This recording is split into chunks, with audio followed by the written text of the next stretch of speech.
হাসিনার ভাষায় আমি একজন সংখ্যালঘু। আমি তো ভাই মুসলমান না, আমি শুকরের মাংস খাই। আমরা যেভাবে স্বাধীনভাবে শুকরের মাংস খেতে পারি, তোমার ভারতীয় স্বাধীনভাবে আমার মুসলমান ভাইদেরকে গরুর মাংস খাওয়ার আইন তুমি করো, দেখি তোমার বুকের পাটা কত আছে। তুমি বলছো না অসাম্প্রদায়িক ভারত, আপনাদের পাটা সে চাকরানি ফ্যাসিস্ট হাসিনা নেই বলে আজকে আপনি বলছেন আমার বাংলাদেশে সাম্প্রদায়িক দাঙ্গা চলছে। ফ্যাসিস্ট হাসিনার ভাষায় যদি আমি একজন সংখ্যালঘু, আমি তো ভাই মুসলমান না, আমি শুকরের মাংস খাই। প্রকাশ্যে বলছি, সাংবাদিকদের সামনে আমি প্রকাশ্যে বলছি আমি তো শুকরের মাংস খাই।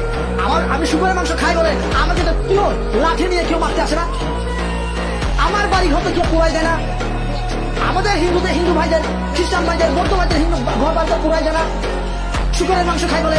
তাহলে তোমরা যে এতই সংখ্যালঘু মানে নিজের দেশকে সংখ্যালঘু বিভিন্ন ধর্ম সহবস্থানের দেশ দেখছো, তোমার দেশে তো গরু গোস্ত খাওয়ার কারণে কত মুসলমান ভাইকে মানে হত্যা করা হয়েছে। এটা তো আমাদের গুগলে সার্চ করে পাওয়া যায়। গরু গোস্ত খাওয়ার কারণে আপনি মুসলমান ভাইদের ঘর বাড়ি পুরাই দেন, রাস্তাঘাটে হেনস্থা করেন, এটা তো আমরা দেখছি প্রতিনিয়ত।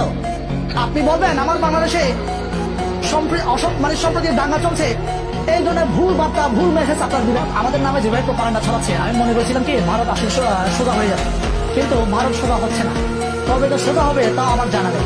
এরা যে অঙ্কুশকে মানুষ করাইতে পারবো কিনা একটা লেখ আছে না, যেমন সোজা হয় না, বাস যতক্ষণ ঢুকে রাখি বাসের ভিতর, বাসের চোঙে যতক্ষণ রাখা হয় ততক্ষণ সোজা থাকে, বাসের চোঙা যখন মানে চোঙা থেকে যখন বের করে ফেলা হয় আবার বাঁকা হয়ে যায়। আমার মনে হয় ভারতের প্রত্যেকটা নাগরিক এরকম কিনা আমার জানা নেই, কিন্তু এই ভারতের যে সমস্ত নেতা আছে এই নেতাদের মানে কথাবার্তা শুনে আমার মনে হয় লেজের মতো এদের মন মানসিকতা, চলাফেরা এরকম বাঁকা।